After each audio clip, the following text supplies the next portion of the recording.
We did very, very good signing Marcus Rashford. I think he's at the right place to get back to his very, very best.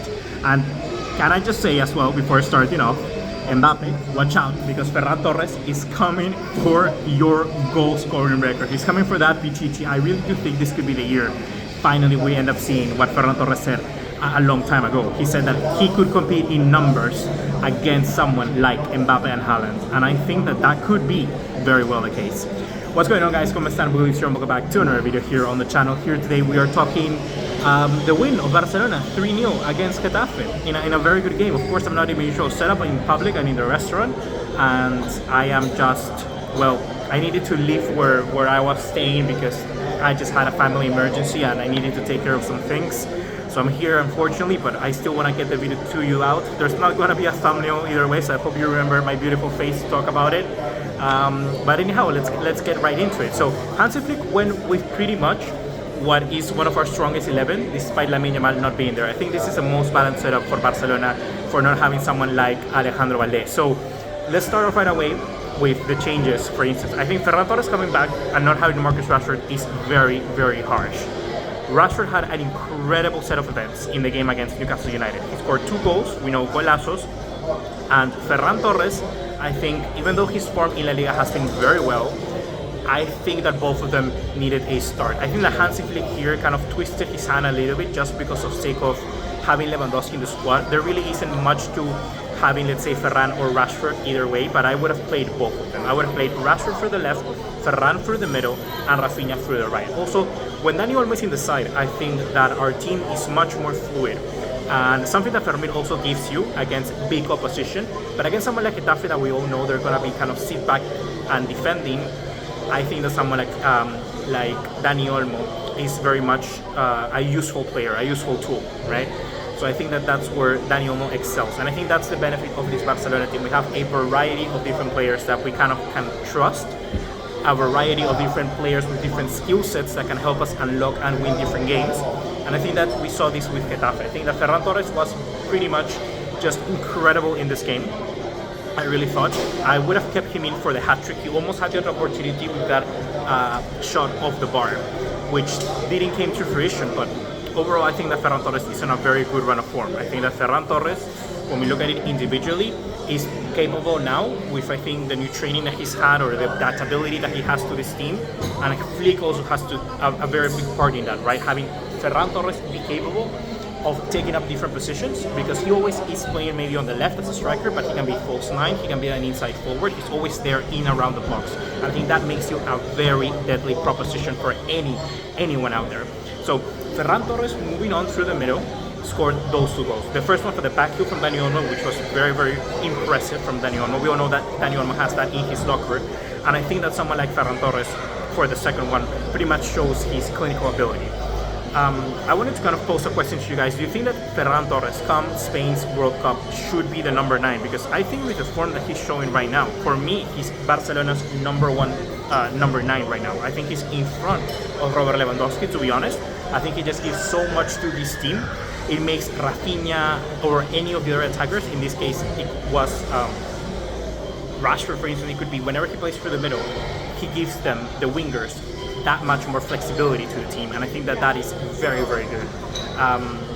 And I think that we also saw, you know, the progression from Ferran ever he was coached by Guardiola and transformed into this player that he is right now. He's settling much more as a number 9 right now at Barcelona, and I think it's down to Pep Guardiola, down to Xavi, down here now to Hansi Flick. The coach has really molded this player and turned his career around.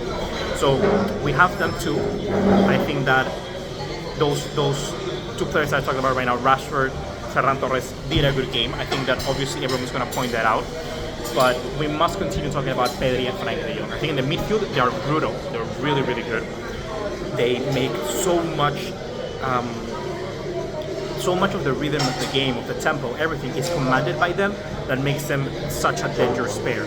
So I really like both of them being together in our team. We also lined up with Andreas Christensen, which we saw a little bit and a few of time going, you know, in the game against Newcastle United. Christensen came in, and I think that Christensen does give us a little bit of the ball playing center back type of ordeal that we all like, we all know and love from Barcelona. And right now, I think him and Cubarsí are the best pairing. Or I even think that if we went back to the back line of Balde, Araujo, Christensen, and Koundé, we could see the best of Barcelona as well. It's going to be interesting because Cubarsí right now, he's such an important player, but let's be honest, guys. Do you think that Cubarsí is still having the best season as he's having last year? I don't think that his form is being as good. It's not being maintained like he used to before, and I think that's always going to hurt him a bit when it comes down to, the worldwide debate. But I honestly think right now, a hot take, I think that maybe we could be better served off without Cubarsí in the team. That is because I always have a soft spot for Ronald Araujo. I'm not saying that Araujo is better than Cubarsí. For the system, Cubarsí is better, but I just think that always when I look at someone like Araujo, despite having Christensen, despite having Cubarsí, we lack that normal physical presence in the defense. That comes as a very hot take because I come and comment this after Barcelona win 3-0, which is of course a very big scoreline, and we didn't concede a single goal. So I have basically no boxer in this fight. I have no argument to try and win this, but I just wanted to put that out there. I think that Gerard Martin as well is a player that I want to comment on. I didn't comment about him too much in the game against Newcastle, but once again, I think he's looking very good, very sharp defensively. He's certainly not, the best attacking-wise, but he's earning the hearts of the fans and doing such a very good job at doing that. Like, we're talking about Gerard Martin as someone who is constantly overlapping, constantly getting his position and winning it. Like against Anthony Elanga against Newcastle, he didn't got dribbled once. And I do not know against Getafe if that ever happened as well. I think that Gerard Martin is one of the best players that we currently have there in a fullback position, and I honestly like it because he's strong, he gives you something else that Balde won't give you. And it's not, I think right now, like I said at the start of the video, we have so many different players with different skill sets that no matter the opposition, no matter the style of play that our rivals are going to bring into this team, there's always so much possibility for us to mix and match. If we know we're going to play against our right winger, who's going to make it very difficult, then someone like Gerard Martin is going to be a good option. If we know that we need someone overlapping constantly for the left because the rival team is very much parking the bus, Balde can always come in, and I think that that's the key for this Barcelona side at the moment. I think we're really, really good at doing that. So maybe individually, players like Ferran Torres, like I said, I mentioned, may not get as that much game time like someone like Mbappe, because Real Madrid depends on a player like Kylian Mbappe. Real Madrid depends on his stars. They always have done that. Barcelona relies on the team, and there's no I in team, and I think that that's what makes Barcelona such a good team. In this version particularly, the Season 2 of Hansi Flick is much more about that. Season 1 was all about the Lamine Yamals, the Rafinhas, the Lewandowski scoring, outperforming every single attacker on the field. But this time around, we're watching the team, and the team is excelling if your midfielders are the best players on the side. Pedri, Frank de Jong, they're clearly the best. We've seen all the praises that came for them too after the game against Newcastle, and we see it again tonight. Pedri and De Jong are probably the best duo in world football at the moment when it comes down to the midfield. They control the ball, they control the game, they control the rhythm, they control every single thing that passes through them, and that just makes them such a dangerous duo. And we are so grateful to have them, really, so grateful. I think that once again, Joan Garcia, like always, we have to just mention him because every time one or two saves every single game he's gonna give you, and he's always gonna perform with a 7 and 8 out of 10. Joan Garcia, I'm gonna raise my hands up and be honest with you guys. I was not expecting this such high impact of it, and sometimes I think it's fair. I think it's fair to say to the fans, the viewers, through all of you watching around the world, hey, I made a mistake. I think Joan Garcia is better.